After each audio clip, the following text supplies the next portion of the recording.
And now we will live back to Cuba as the 10th legislature of the People's Powers National Assembly still electing the leaders and also is still sessioning in this Wednesday morning. Let's go live.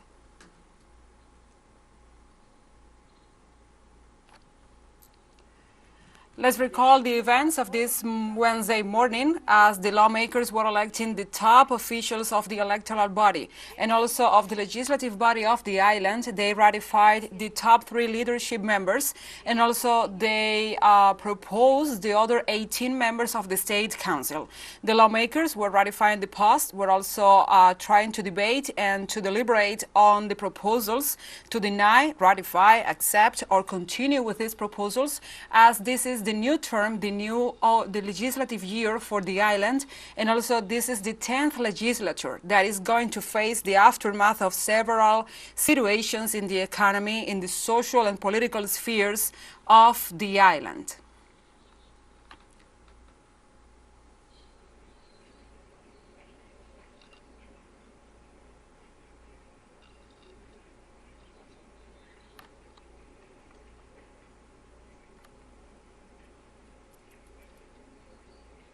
This 10th legislature is made up of 470 lawmakers. They are representing the 168 municipalities of Cuba and all the social sectors. Let's recall that the Cuban parliament is made up over its 50% of women, and also it comprehends various minorities and various social sectors in the island, as the black minorities, the LGBTQI ones, and the women, the students, the workers, the rural workers, and the artists, the scientific sector, the communications, and the sector of the media.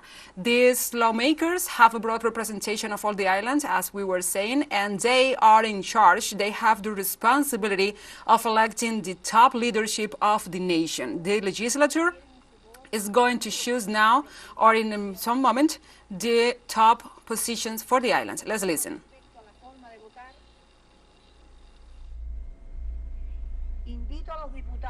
I invite all the deputies and the General Raúl Castro Ruz and Miguel Díaz-Canel Bermúdez to begin the voting.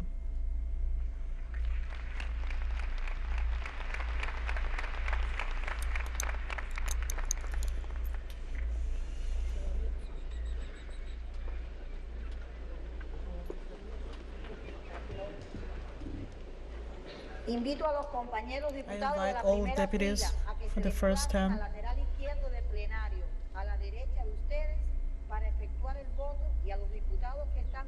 to those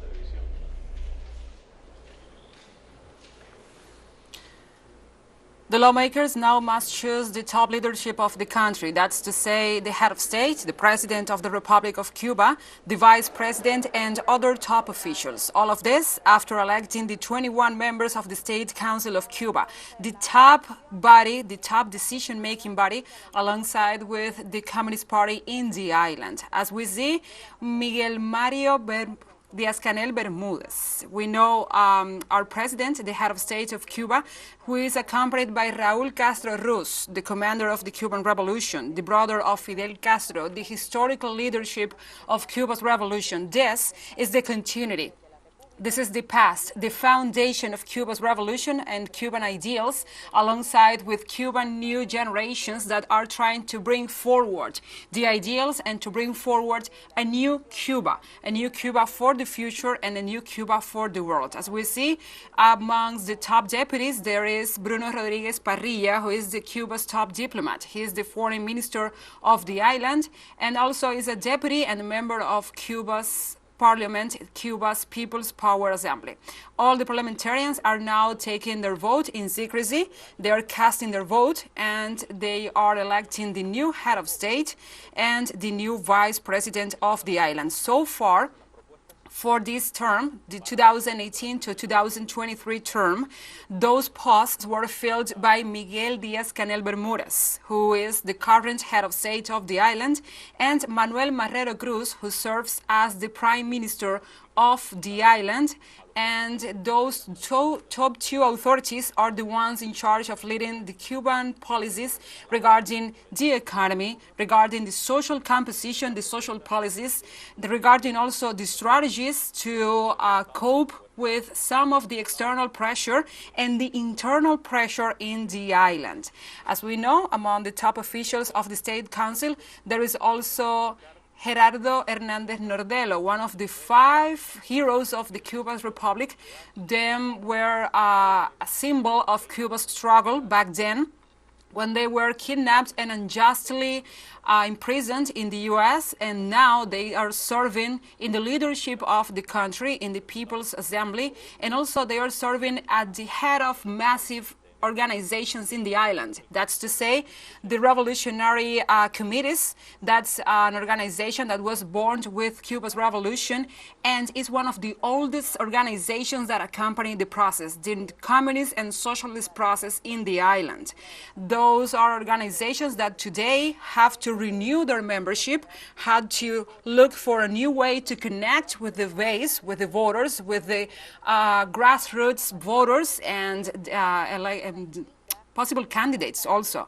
Those are organizations that have representation in this 10th legislature, and also organizations that are seeking to join in and to bring in the youth, the black people, the rural people, and the women. As we were saying and as we were seeing in this session of the Legislative Assembly, the lawmakers took the oath of office. This is a prior, and this is a paramount moment in the ceremony of opening a new legislative year, because the lawmakers have the duty to defend the people's will, not the government, not top officials, not top organizations, but the people's will. And they have this oath of office when they say, if the ones that brought me here, the ones that choose me, they see that I'm not fulfilling my duties, they have the right and they have the duty also to take me out of this post. So that's a big step in this opening of the new legislative year in Cuba,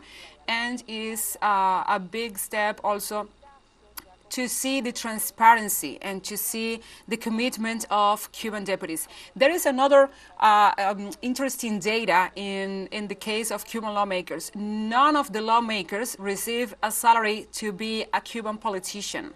None of them receive no remuneration, no patrimony, no money for being a representative of the people. They do this alongside their profession and alongside their studies and alongside maybe their works, because they have the will and they have the vocation to accept the post and also to represent the people in this assembly that not in vain is called People's Power Assembly of Cuba.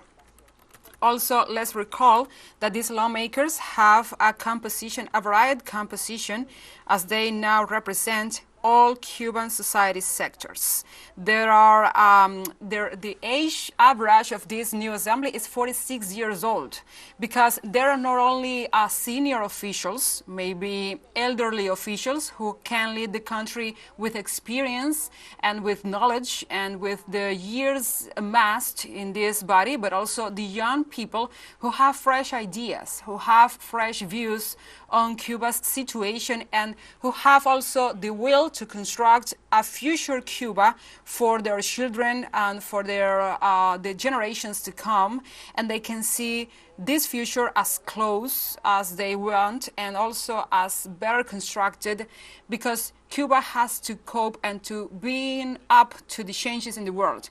Cuba have demonstrated in the last years that is open to changes, not only to changes towards maybe hostile powers and maybe hostile countries as the US, but also to internal push, internal desires. Because let's recall, the Cuban people approved and passed into law a bill, a draft bill regarding the family project. That's to say, maybe on the main topics, how to raise the children, how the state has some accountability on families and some family institutions, how same-sex marriages is now legal in the island, and that's a big and a major step for Cuba. From that day on, from last September of 2022, to this day, the same-sex marriages are legal. And not only that, the adoption, the presence of the children, how to take care of the children, and how the elderly also has rights over its property, over its the rights to live and to be attended to. So those are maybe main aspects that are contained in that bill that are now approved, is now approved by Cuba's people and is now enacted, is now in force, and is one of the main highlights of the 9th legislature. But the 10th is the one that is voting now for the head of state, is the one that is voting for the leadership of the country, and maybe they are voting to ratify or to ratify the current head of state, Miguel Díaz-Canel, or to find another options, because that's Cuban democracy. That's the way to choose the leadership and the top officials of the nation.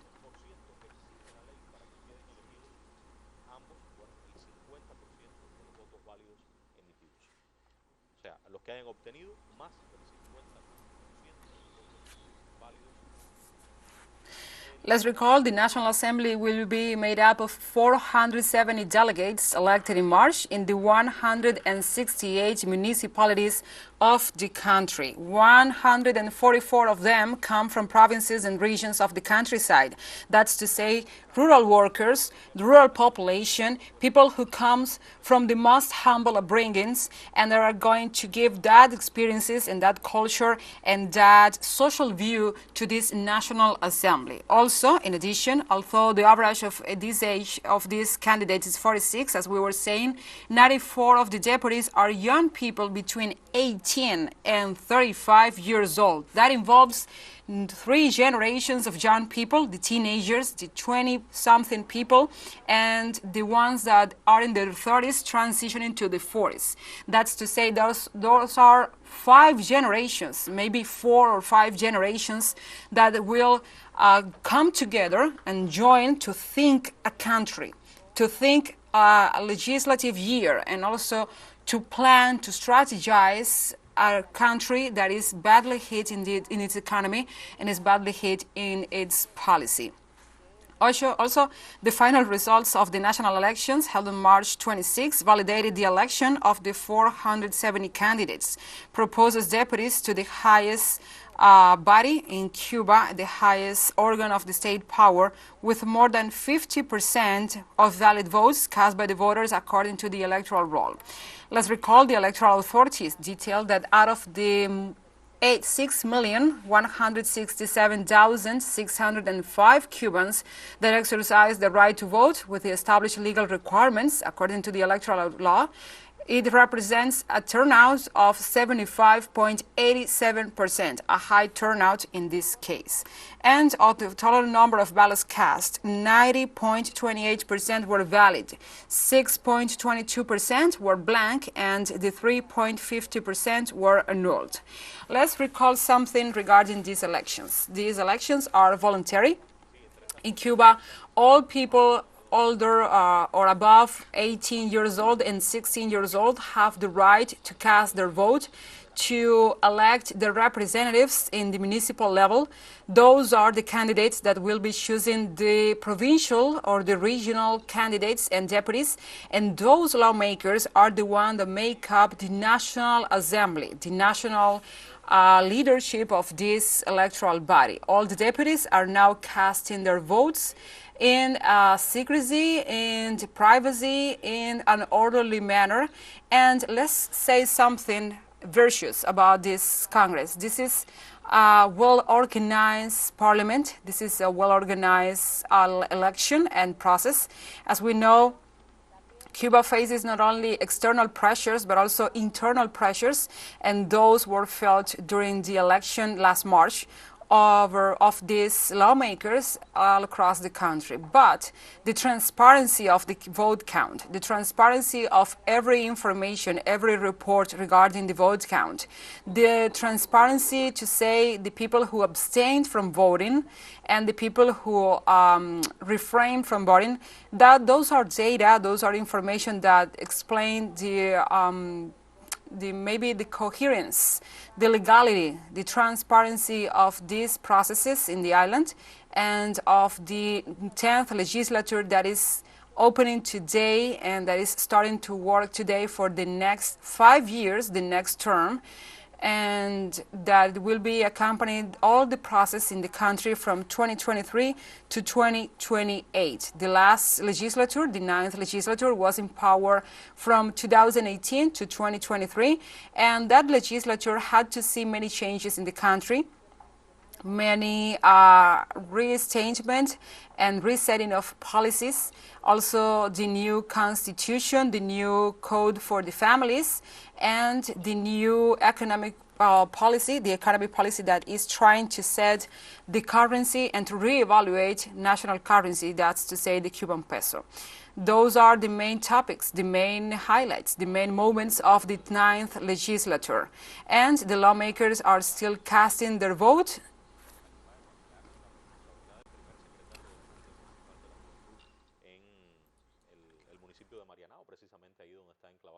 Esta importante universidad tecnológica de nuestro país. Una jornada sin dudas memorable en este 19 de abril del año 2023.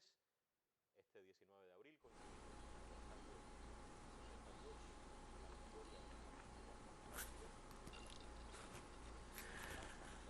As we know, the top leadership of the country is also casting their vote, and they are conforming the top decision-making body in the nation.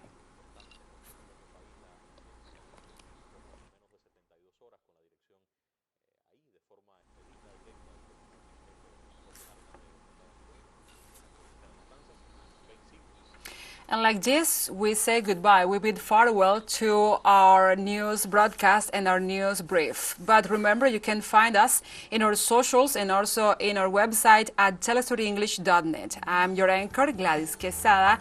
Thank you for watching.